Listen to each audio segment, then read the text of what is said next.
Hello दोस्तों, VS classes for you में आपका स्वागत है। हम आज आपके लिए फिर से लेके आ गए हैं आपकी डेली करंट अफेयर की क्लास। तो चलिए स्टार्ट करते हैं। सबसे पहले बात करेंगे आज का दिन। आज का दिन है 17 जुलाई, अंतर्राष्ट्रीय न्याय के लिए विश्व दिवस। अंतर्राष्ट्रीय न्याय के लिए विश्व दिवस है। इसको अंतर्राष्ट्रीय आपराधिक न्याय दिवस या अंतर्राष्ट्रीय न्याय दिवस के रूप में जाना जाता है। और इसकी जो शुरुआत हुई थी वो हुई थी सन 2010 में। और इसका जो मुख्य उद्देश्य है वो क्या है कि अंतर्राष्ट्रीय न्याय की जो मजबूत प्रणाली है उसको पहचानने और पीड़ितों के अधिकारों को बढ़ावा देने के लिए इसको विशेष तौर पर मनाया जाता है। तो कौन सा दिन आज है अंतर्राष्ट्रीय न्याय के लिए विश्व दिवस। शुरुआत कब हुई इसकी? तो इसकी शुरुआत हुई थी 2010 से। 1 जून 2010 को मतलब जो इनकी बैठक हुई थी उसके बाद 17 जुलाई से इसको हर साल मनाने का निर्णय लिया गया। तो 17 जुलाई 2010 से इसको हर साल मनाया जा रहा है। चलिए नेक्स्ट है कि देश का पहला अनाज बांटने वाला एटीएम कहाँ लगाया गया। तो देश का जो पहला अनाज बांटने वाला जो एटीएम है वो हरियाणा के गुरुग्राम में लगाया गया। ये क्वेश्चन हरियाणा करंट का ही बनता है, तो जैसे अभी एग्जाम आने वाले हैं तो इसमें भी काफी सहायक हो सकता है, आ सकता है ये। तो हरियाणा सरकार अब अपने जो उपभोक्ता हैं उनके लिए ग्रेन एटीएम लगाने की योजना पर काम कर रही है। और इस पायलट प्रोजेक्ट के लिए उन्होंने अभी गुरुग्राम के फरुखनगर जो इलाका है फरुखनगर में, वहां पर उन्होंने ये एटीएम लगाया है। तो कहाँ पे है ये तो लगाया गया है? तो ये लगाया गया है हरियाणा के गुरुग्राम जिले में।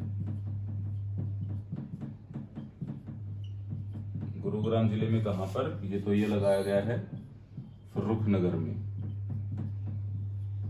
फरुखनगर में इसको लगाया गया। हरियाणा के जो फरुखनगर है गुरुग्राम जिले में आता है फरुखनगर, वहां पे इसको एक पायलट प्रोजेक्ट के तौर मतलब एक ट्रायल के रूप में लगाया गया है। और जो इसका मुख्य उद्देश्य ये है कि भाई जो ये पीडीएस है, जैसे जो राशन डिपो, वहां पर लोगों को कम अनाज मिलता था। वहां पे कई बार तो जो ये जो धांधली है ये खत्म होगी और लोगों को जितना उनका जो अनाज उनको अलॉट होता है वो उतना अनाज उनको मिले। तो इसका जो मुख्य उद्देश्य है वो सीएम जो डिप्टी सीएम ये दुष्यंत चौटाला उन्होंने बताया कि इसका जो मुख्य उद्देश्य है वो क्या है कि वो है कि right quantity to right beneficiary, मतलब उतना सही जो उसका सही उपभोक्ता है उसको उसका सही जो भाग है वो मिले। तो चलिए नेक्स्ट देखते हैं। नेक्स्ट क्या है कि कौन सा केंद्र शासित प्रदेश अपनी 18 वर्ष से ऊपर की आबादी को 100% पहली कोरोना की वैक्सीन लगाने वाला पहला केंद्र शासित प्रदेश बना। तो अभी जैसे आपको पता है कि अभी ये चल रहा है कि कोरोना वैक्सीन का जो वैक्सीनेशन का प्रोग्राम चल रहा है। तो उस प्रोग्राम में अभी जो पहला जो केंद्र शासित प्रदेश है लद्दाख, उन्होंने अपनी 18 वर्ष से ऊपर की सारी आबादी को जो कोरोना की जो पहली डोज है कोरोना वैक्सीन की वो उन्होंने दे दी है। तो कौन सा केंद्र शासित प्रदेश बना है? तो वो बना है लद्दाख। लद्दाख ने अपने 18 वर्ष से ऊपर की सारी आबादी को कोरोना वैक्सीन की पहली डोज दे दी है। और उन्होंने दूसरी वैक्सीन का भी मतलब कीर्तिमान इसमें स्थापित करने वाले हैं। उन्होंने अपनी दूसरी वैक्सीन का भी 66% लोगों को लगा दी है। तो ये तो उनका फर्स्ट डोज तो हो गया उनका 100% और 66% हो गया उनका सेकंड डोज। ये 18 वर्ष से ऊपर की जो आबादी है उसको 18 वर्ष से ऊपर की सारी आबादी को उन्होंने 100% फर्स्ट डोज और 66% उन्होंने सेकंड डोज भी लगा ली। तो ऐसा करने वाला ये देश का पहला केंद्र शासित प्रदेश बन गया है। कौन सा? लद्दाख। तो चलिए नेक्स्ट कि भारत के भीम यूपीआई सेवा को अपनाने वाला विश्व का पहला देश कौन सा बना। तो भारत के जो भीम यूपीआई है उसको अपनाने वाला जो विश्व का जो पहला देश बना है वो हमारा छोटा पड़ोसी देश भूटान बना है। जो ये भारत का जो मोबाइल पेमेंट ऐप है भीम ऐप, ये जिसको हम जिसकी अगर फुल फॉर्म की बात करूं तो उसका नाम उसका है भारत इंटरफेस फॉर मनी। इसको अपनाने वाला जो पहला देश बन गया वो बन गया भूटान। और इसको 13 जुलाई को भूटान में लॉन्च किया गया। तो कब लॉन्च किया गया? 13 जुलाई 2021 को लॉन्च किया गया। ये एक वर्चुअल प्रोग्राम में जो भारत की जो वित्त मंत्री हैं, वित्त मंत्री कौन है? निर्मला सीतारमण।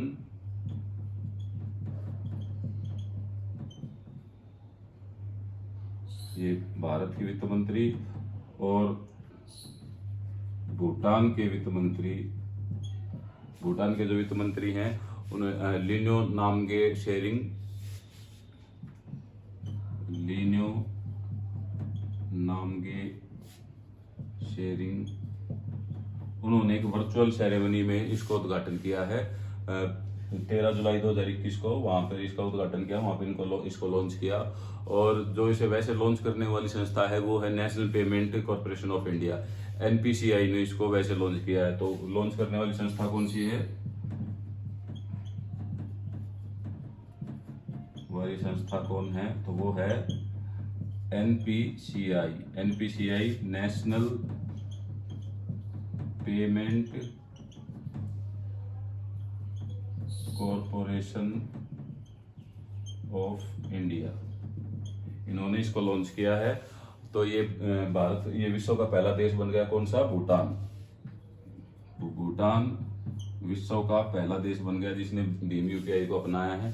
इससे पहले वहां पर इन्होंने जो भारत का एक और पेमेंट गेटवे है रुपे कार्ड, रुपे कार्ड भी वहां पे लॉन्च हुआ था।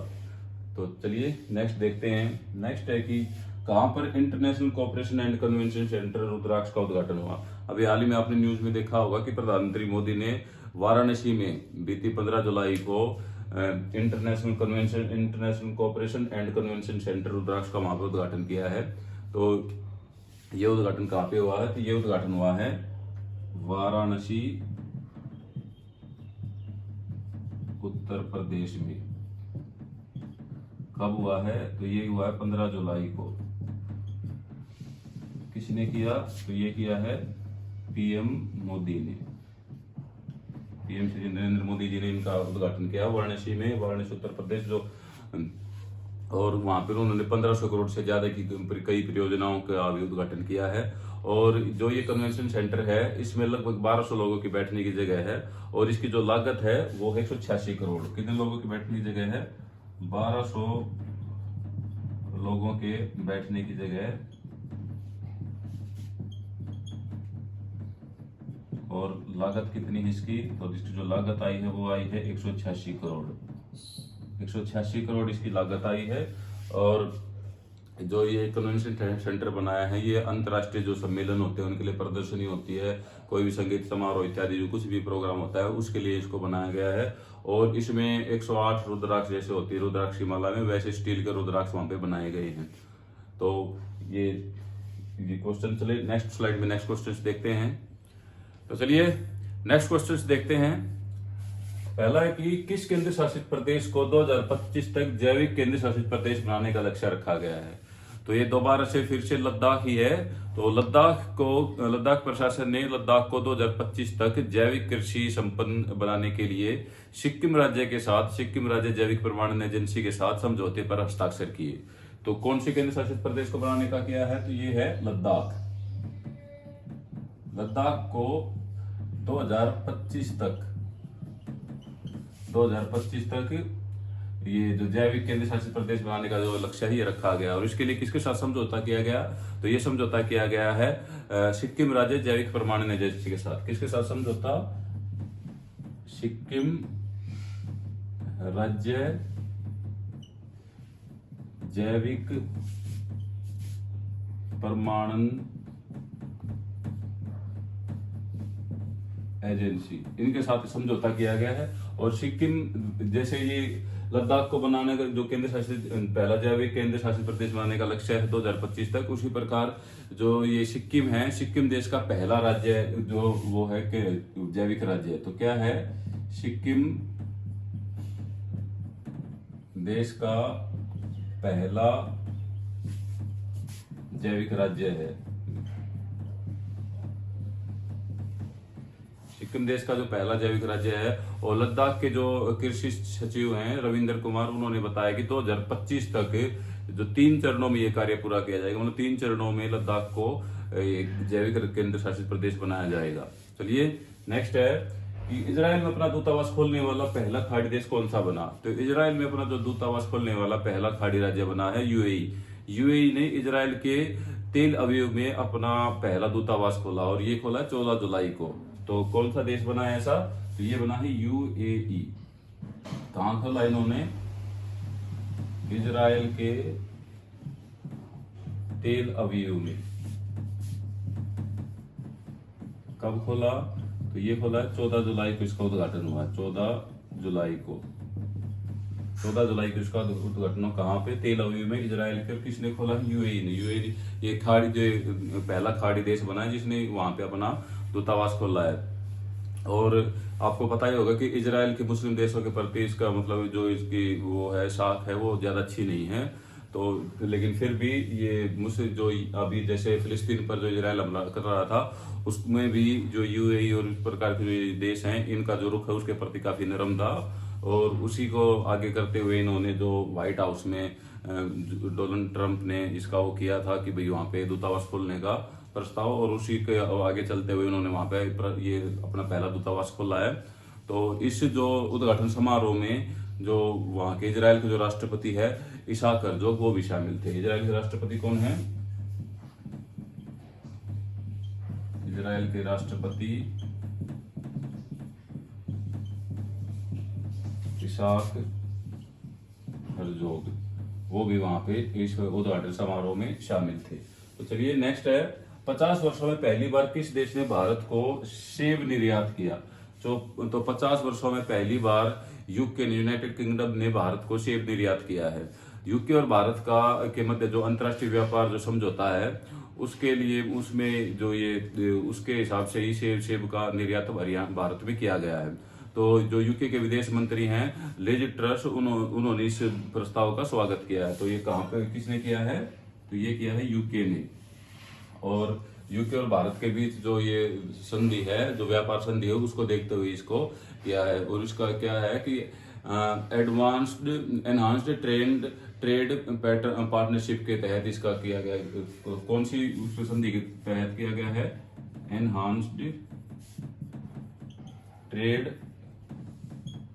पार्टनरशिप, एनहांस्ड ट्रेड पार्टनरशिप के अंतर्गत इसको किया गया है। और ये इस पर जो समझौता हुआ था वो मई 2021 में इसके ऊपर समझौता हुआ था दोनों देशों के पास। कब हुआ था समझौता? मई 2021 में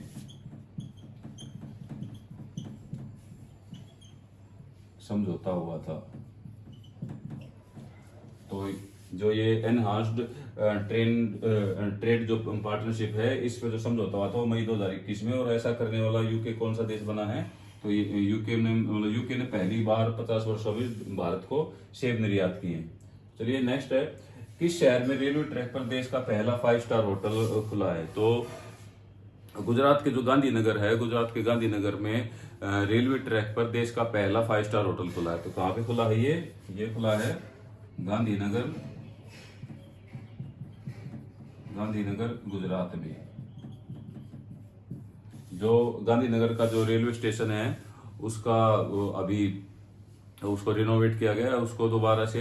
तो उसका बिल्कुल अब लुक बदल दिया गया है, बिल्कुल एयरपोर्ट की तरह। और उस पर काफ़ी जो नई नई फैसिलिटी हैं वो वहाँ पे बनाई गई हैं। और इसी में वहाँ के जो ट्रैक है उस ट्रैक के ऊपर देश का जो पहला 5 स्टार होटल अभी खोला गया है। और कल 16 जुलाई को प्रधानमंत्री नरेंद्र मोदी ने इसका वर्चुअली उद्घाटन भी किया है। तो उद्घाटन कब किया गया है? उद्घाटन हुआ है 16 जुलाई को। किसने किया है? तो ये किया है पीएम मोदी जी ने। 16 जुलाई को इसका उद्घाटन किया है, गांधीनगर गुजरात में है ये। और पीएम मोदी ने इसको उद्घाटन किया है। और जो Gandhinagar railway and urban development जो कॉरपोरेशन है उन्होंने इसको पुनर्विकसित किया है। और इसका जो खर्चा आया है, जो स्टेशन का खर्चा, वो 71.50 करोड़ का खर्चा है। स्टेशन को पुनर्विकसित करने का क्या खर्चा है? 71.50 करोड़ का खर्चा, मतलब स्टेशन को पुनर्विकसित करने को। 5 स्टार होटल ये एक निजी संस्था ने खोला है। कहाँ पे? गांधीनगर के रेलवे ट्रैक पर, स्टेशन के पास रेलवे ट्रैक पर इसको खोला गया है। तो चलिए आज के लिए इतने ही। कल आपके लिए फिर से नए क्वेश्चंस लेके आऊंगा। तब तक के लिए जुड़े रहिए इस क्लासेस फॉर यू से। Thank you.